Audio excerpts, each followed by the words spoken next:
Magandang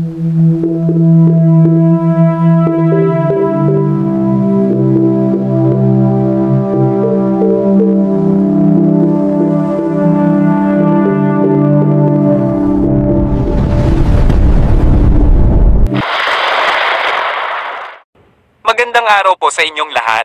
Narito na ang pinakahuling update sa lagay ng panahon ngayong Huwebes, ika-21 ng Agosto taong 2025. Sa kasalukuyan, ang LPA na ating minomonitor ay nasa loob na ng Philippine Area of Responsibility. Huling namata nito sa 322 kilometro silangan ng Kasiguran, Aurora. Inaasahang tatama ito sa ating kalupaan na siyang nagdudulot ng maulap na papawirin at pag-ulan sa silangang bahagi ng ating bansa. Maging alerto po tayo sa mga biglaang malalakas na pag-ulan dahil ang LPA na ito ay patawid na ng ating bansa at papalapit sa kalupaan. Base sa aming pag-monitor, ang LPA sa silangang bahagi ng ating bansa ay nananatili sa pagiging LPA sa pagtawid nito. Paghandaan po natin ang malakas na pag-ulan na posibleng magdulot ng baha at pagguho ng lupa. Samantala, kapag nakatawid na ito sa kanlurang bahagi ng Luzon, inaasahang lalakas ito at magiging isang typhoon. Kung ito ay nasa loob pa ng Philippine Area of Responsibility, tatawagin itong bagyong kung ito ay nasa typhoon category na. Asahan pa rin natin ang malakas na pag-ulan dahil sa outlook na tatawid ito sa kalupaan ng Luzon na makikita sa satellite image at magdadala ng pagkulog at pagkidlat. Mayroon din po tayong easterlies o mainit na panahon na nagmumula sa Pacific Ocean na nagdudulot ng pag-ulan lalo na sa hapon at gabi dahil sa dala nitong thunderstorm. Bukod pa sa easterlies, mayroon ulit tayong hanging habagat na nagdudulot ng maulap na papawirin sa kanlurang bahagi ng ating bansa at pag-ulan. Paghandaan po natin ang mga weather system na ito dahil sa mga pag-ulan na dala nito. Base sa bagong inilabas ng Pag-asa na Tropical Cyclone Threat Potential ngayong ika-20 ng Agosto hanggang 26, may nabuong bagong LPA o bagyo na kasalukuyan nating minomonitor. Inaalam natin kung ito ay magiging ganap na bagyo sa susunod na mga oras. Sa pagdating ng ika-27 ng Agosto hanggang ika-2 ng Setyembre, may panibago na namang posibleng mabuo. Mapapansin ninyo sa ating outlook na dalawa yon sa silangang bahagi ng ating bansa. Habang patawid na ang isang LPA, may namuo na ulit na bagong LPA. Makikita ito sa outlook na posibleng sa ngayon ay low chance pa itong mabuo bilang ganap na bagyo. Subalit, hindi natin inaalis ang mga posibleng pagkabuo bilang ganap na bagyo sa mga susunod na araw o linggo. Kung babalikan natin ang mga climatological track ng Pag-asa sa buwan ng Setyembre, may 4 na senaryo ang posibleng daanan ng bagyo, posibleng tumawid sa kalupaan o lalapit bago lumihis ng ating bansa. Dahil nasakop na nito ang Setyembre, dahil sa pagkakaroon ng LPA sa buwan ng Agosto hanggang Setyembre, patuloy natin itong imomonitor. Manatiling magantabay sa mga bagong ulat panahon hinggil sa lagay ng ating panahon sa loob at labas ng ating bansa. Upang maging updated po kayo, huwag kaligtaang mag-subscribe sa aming YouTube channel para sa mga bagong ulat panahon at paki-like and share na rin po para marami tayong mabalon sa parating na sakuna o bagyo sa ating bansa upang makapaghanda tayo ng maaga. Tandaan, ang ulat na ito ay batay sa kasalukuyang lagay ng ating panahon. Anumang oras, maaaring magbago ang lagay ng panahon kaya magbabago din po ang ating forecast. Manatiling mag-antabay at ang panahon ay maaaring magbago, lalo na't mayroon po tayong minomonitor na LPA sa silangang bahagi ng ating bansa. Samantala, ang bagong LPA, kung nakatawid na ito sa kanlurang bahagi ng Luzon, hihilahin po nito ang hanging habagat na makaapekto sa kanlurang bahagi ng ating bansa na posibleng magdulot ng malakas na hangin at malakas na pag-ulan.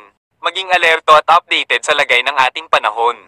Ingat po tayong lahat. Naiintindihan ko na mahalaga sa iyo ang pagiging updated sa lagay ng panahon. Palaging tandaan na ang pagiging handa ay susi sa pagiging ligtas. Kung mayroon kang anumang katanungan o kailangan ng karagdagang impormasyon, huwag mag-atubiling magtanong. Narito ang lagay ng panahon sa iba't ibang bahagi ng ating bansa ngayong araw. Luzon, Ilocos Norte, Apayao, Cagayan Valley, Abra, Kalinga, Ilocos Sur, Mountain Province, Ifugao, Isabela, La Union, Benguet, maaliwalas na panahon sa umaga. Sa hapon at gabi, asahan ng maulap na papawirin at pag-ulan dahil sa thunderstorm na dala ng LPA na patawid ng Luzon. Pangasinan, Tarlac, Zambales, Pampanga, Bulacan, Bataan, Metro Manila, Rizal, Cavite, Laguna, Batangas, Aurora, Quezon Province, Bicol Region, Occidental Mindoro, maulap hanggang sa maulap na papawirin na may kalat-kalat na pag-ulan. Oriental Mindoro, manatiling alerto sa mga biglaang buhos ng ulan na dulot ng thunderstorm na posibleng malakas dahil sa minomonitor na LPA na patawid. Visayas, Northern Samar, Eastern Samar, Biliran, Leyte, Southern Leyte, mataas na posibilidad ng pag-ulan. Paghanda ng posibleng pagbaha at pagguho ng lupa. Cebu, Bohol, Aklan, Capiz, Iloilo, Antique, Guimaras, Negros Occidental, Negros Oriental, Siquijor, maulap na papawiri na may kalat-kalat na pag-ulan. Mindanao, Zamboanga Peninsula, Autonomous Region in Muslim Mindanao, Socsargen, Davao Region, Caraga Region, Northern Mindanao, maulap na papawiri na may kalat-kalat na pag-ulan at mga thunderstorm dulot ng hanging habagat. Palawan, maulap na papawiri na may kalat-kalat na pag-ulan. Maging alerto sa mga biglaang pagbugso ng ulan, lalo na sa hapon at gabi. Lagay ng karagatan. Walang nakataas na gale warning sa kahit anong baybayin ng ating bansa. Ngunit, iba yung pag-iingat pa rin sa mga nais pumalaot para sa ating kaligtasan. Salamat at ingat po, mga kababayan. Kung mayroon kang mga plano ngayong araw, siguraduhing magdala ng payong o kapote para sa proteksyon sa pag-ulan. Mahalaga ang pagiging handa upang maiwasan ang anumang abala. Dumako naman tayo sa ating partner para sa mga karagdagang impormasyon sa loob ng ating bansa. Base po sa latest Tropical Cyclone Threat Potential Forecast ng Pag-asa, inaasahang kikilos po sa susunod na 4 hanggang 5 araw ang nasabing low pressure area pa west-northwest or heading towards northern and central Luzon. Aakyat ang bahagya itong low pressure area natin, kikilos nga dito sa may northern portion ng Philippine Sea. Pagsapit ng Friday, posibleng tumawid dito po sa malaking bahagi ng northern and central Luzon. Then pagsapit ng Sabado and Linggo, nasa may West Philippine Sea na po ito. At pagsapit ng Sunday, lalabas ito ng ating Philippine Area of Responsibility going towards southern China. Ulit natin, may katamtamang tsansa na ito yung maging isang mahinang bagyo or tropical depression. Kung sakasakali man po ay bibigyan natin ito ng pangalan na Isak, o yung magiging pang-apat na po na bagyo for the month of August at pang-siyam naman for 2025.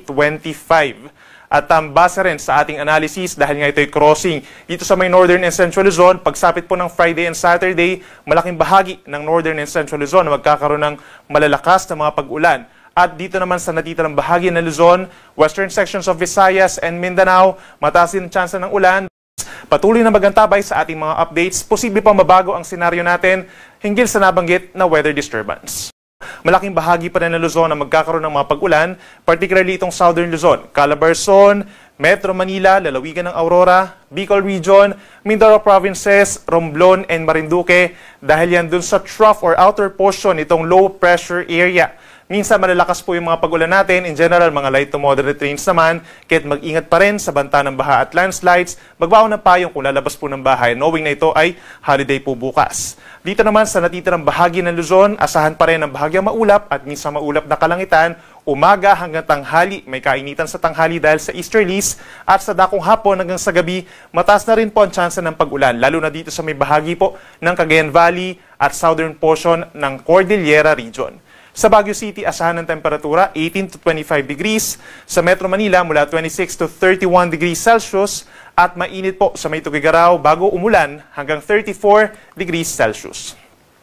Sa ating mga kababayan po, dito sa may parting Eastern Visayas, mataas na ang tsansa ng ulan umaga pa lamang dahil dun sa trough nitong low pressure area, kaya't mag-ingat sa banta ng baha at pagguho ng lupa, habang natitirang bahagi ng Visayas at lalawigan ng Palawan, as well as dito sa may western portion of Mindanao, Zamboanga Peninsula, Bangsamoro Region in northern Mindanao, may epekto po ng southwest monsoon or hanging habagat, kaya't umaga hanggang tanghali, maulap na ang kalangitan at sasamahan po ng kalat-kalat ng mga pag-ulan at mga thunderstorms lalo na sa dakong hapon hanggang sa gabi.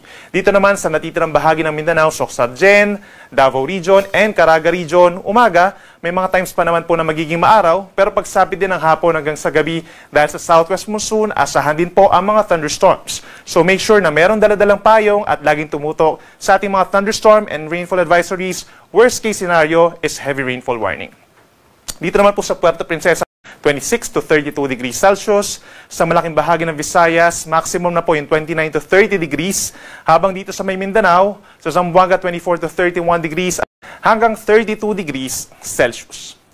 Ngayon at bukas, wala naman tayong inasahang gale warning or pagtaas ng mga delikadong alon po sa malaking baybayin po ng ating bansa. In general naman, sa malayong parte mula sa Pangpang, kalahati hanggang 1 metro ang taas sa mga pag-alon, pero posible pa rin umakyat sa 1.5 metro kapag nagkakaroon tayo ng malalakas na ulan or malakas na hangin dulot ng thunderstorm.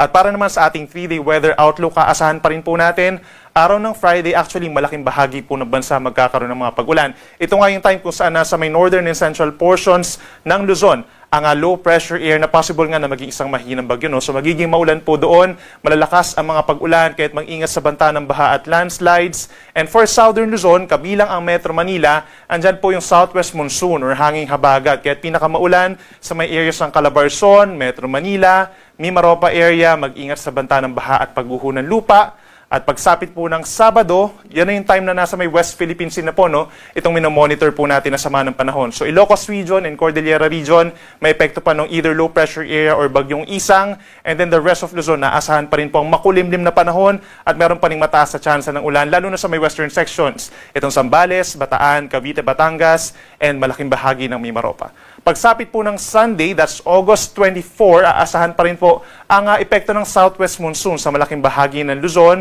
northern Luzon, andyan pa rin po ang mga pag-ulan natin sa may central Luzon, portions of Calabarzon, Metro Manila, down to Mimaropa, habang sa may Bicol region, mababawasan ng mga pag-ulan, partly cloudy to cloudy skies, at andyan pa rin ang mga isolated rain showers or thunderstorms. Sa ating mga kababayan po sa Visayas, pagsabit din ng Friday, kahit malayo yung weather disturbance, dito sa Visayas, aasahan pa rin po ang maulang panahon dulot ng southwest monsoon. Pinakmang ulan po dito sa may western Visayas and Negros Island region, makulimlim, may kalamigan ng panahon. Aasahan din po yung paminsan-minsan mga malalakas sa ulan at mga thunderstorms. So mag-ingat sa mga pagbaha at pagguho ng lupa. Pagsapit naman ng Sabado, bahagyang mababawasan yung mga pag-ulan, pero mananatili pa rin ang epekto ng habagat sa may western Visayas and Negros Island. Then pagsapit po ng Linggo, malaking bahagi na muli ng Visayas ang magkakaroon ng maulap na kalangitan at sasamahan din yan ng mga light to moderate with the times heavy rains dahil sa unti-unting paglakas muli ng southwest monsoon. Then sa bahagi po ng Mindanao, pagsapit po ng Friday, malaking bahagi pa rin ng northern Mindanao, Zamboanga Peninsula, and Bangsamoro region na magiging maulap at sasamahan din ng mga pag-ulan dulot ng habagat. Pagsapit ng Sabado, tanging dito na lamang po sa may Zamboanga Peninsula or sa Region 9 magkakaroon ng malalakas na mga pag-ulan dulot ng southwest monsoon. The rest of Mindanao, asahan ng partly cloudy to cloudy skies. May mga tsansa pa rin po ng mga saglit na ulan pero most of the time magiging maaraw naman lalo na sa may Caraga Region and Davao Region. Then pagsapit po ng Linggo, andyan na muli ang southwest monsoon na magdadala ng maulap na kalangitan sa malaking bahagi ng Mindanao lalo na sa may Zamboanga Peninsula, Northern Mindanao and Caraga Region na meron pa rin tsansa po ng mga light to moderate with the times heavy rains. Ang ating sunset ay mamayang 6:50 ng hapon at ang sunrise is 5:43 ng umaga.